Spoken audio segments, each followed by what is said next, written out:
Here at Beast, we are often asked how we can go into an area that we've never been to before and have success in finding possible signs of booger activity and sometimes interaction with them. If you come across a group or individual that guarantees you some sort of interaction or a sighting, all we can say is buyer beware. More than likely, they're looking for some financial gain at your expense.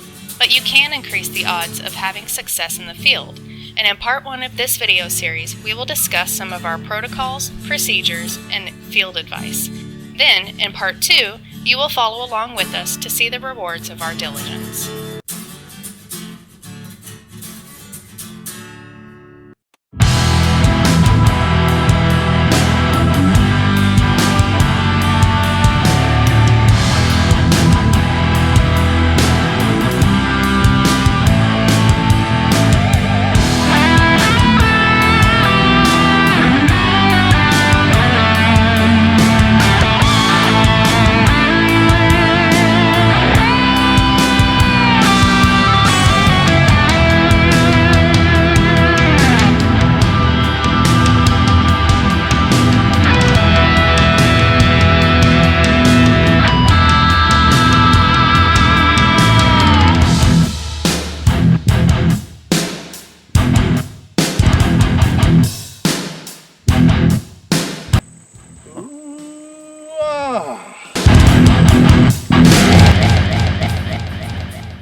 We're up here scouting out Kentucky, near on the outskirts of a national forest. I think Cheryl is the only one that's ever been up here. But we have had a lot of success with going into an area that we've never been to and finding signs, evidence, and activity. We would just like to go over some of the protocols that we use that help us to have this success. Eric, why don't you start off with step 1 of what we usually do before we even come into the area? Normally what I do is knowing where I'm going to go, knowing the location of where I'm going to head to. If I've never been there before, and even if I have been there before, to just kind of freshen up on what the area is like, is I pull out the topos. I start studying the topos a lot. I'll bring up Google Earth.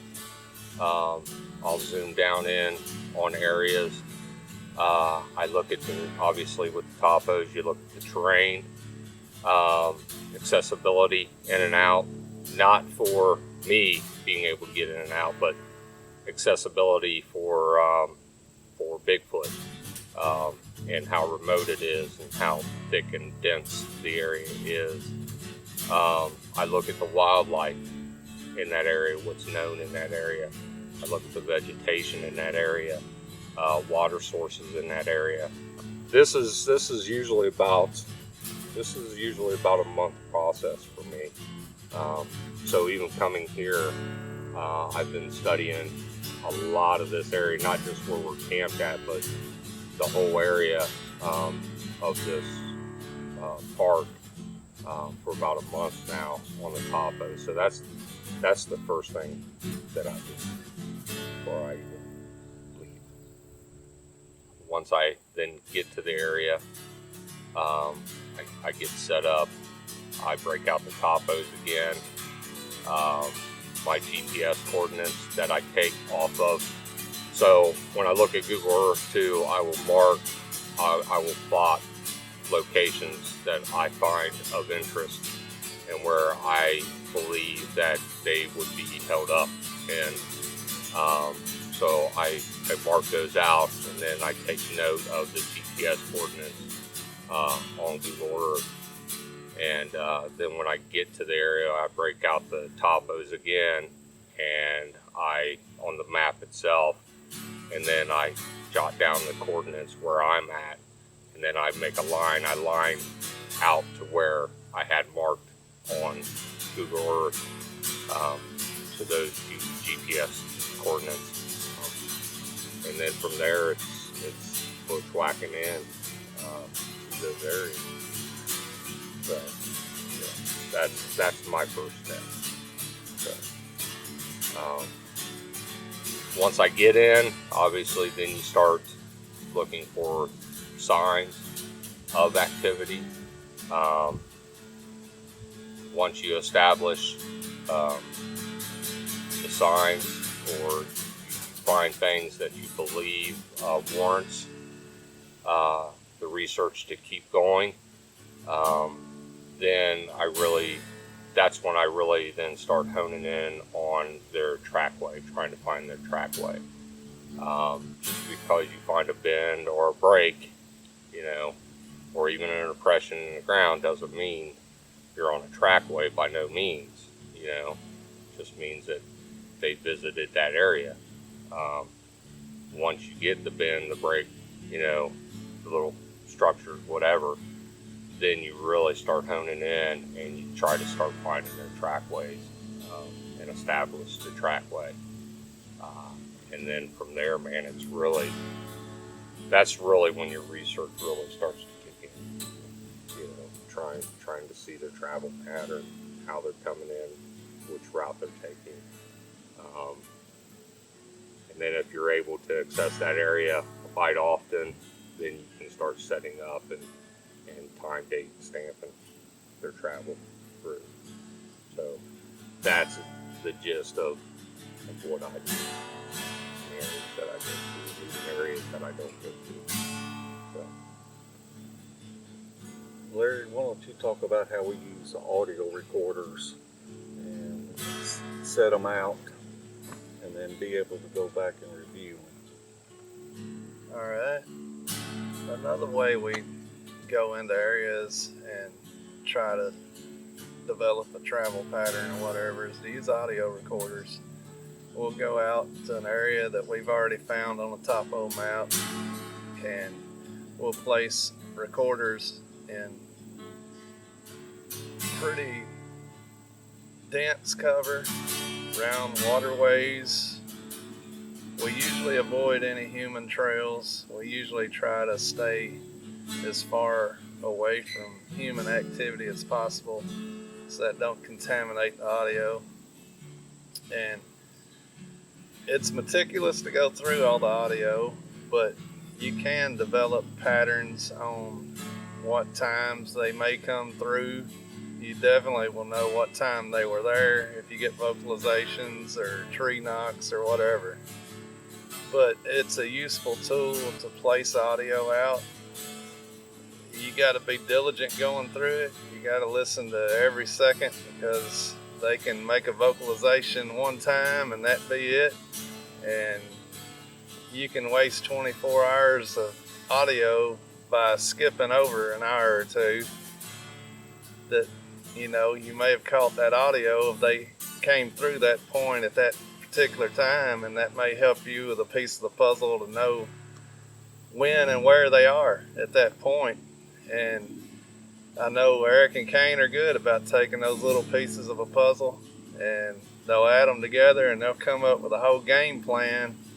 And whenever we went to Ohio, it paid off big time. But audio is a very useful tool in trying to figure out a travel pattern and time, day, all that good stuff. Cheryl, why don't you talk about the plants that you look at, edible plants that you feel like that they would be feeding on? Well, basically what I do, I apply the same here, coming here, I apply the same techniques I've learned in Georgia. And you're always going to find them on the rivers, and they'll follow those rivers and the tributary streams. They can move through those streams and not leave footprints. It also, the sound of the creeks will match their sound.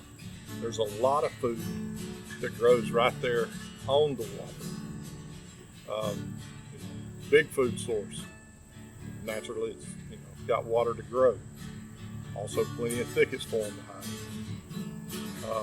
As far as food and what they eat, I don't know. I would think anything a human could consume, and then probably about 50% more a booger could. But all I can do when I get out here is just take those things I've learned. Creek confluences. Something about creek confluences, I don't know what it is. They tend to hang out a lot there, I find. Waterfalls. Waterfalls seem to be their focal points. I find large groups up in the North Georgia mountains, way up on the waterfalls. I mean, back far, remote mountainside waterfalls. And of course, there's plenty of food, right there on that creek for them. And that's just. And the thing about that is, it's hard to see a waterfall unless it's marked on a topo map. But if you know where they are, you can go back and look at the geographical aspect of where those known waterfalls are. And that's how you find when you come to a new area, you look for those same features and say, I bet there's a waterfall right there. And if they're anything like North Georgia, you can guarantee there's a troop of boogers on them. I don't know what it is, but they tend to hang around waterfalls.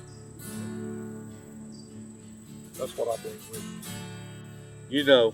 We've been fortunate enough that Jim Bear King and Dan Rickey and Vicky Fulcher has taught us calls. And one thing that you don't know when you go into an area is how large their travel route is.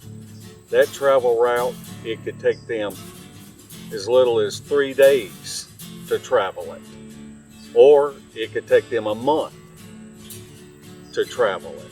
So we've been fortunate to learn these calls that have brought us success, and to be able to go out at night and make these calls and see if we get responses, and then try to hone in on those areas and maybe set up a primitive camp where we feel like the direction that they will be moving. So we're pretty versatile in how we go to approach it.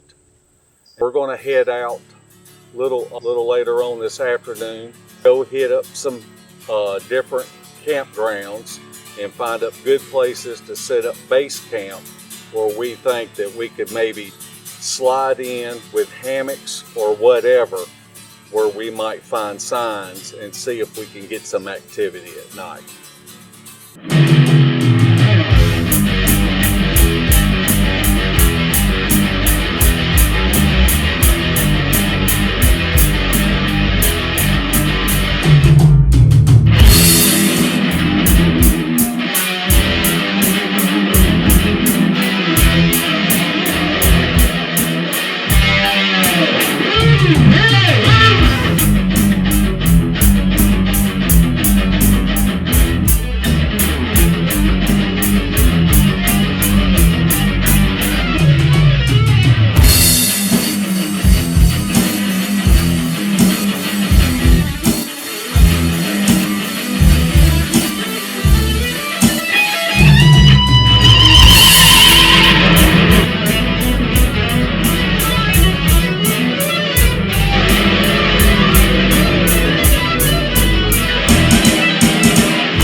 This has been a Sawdust production.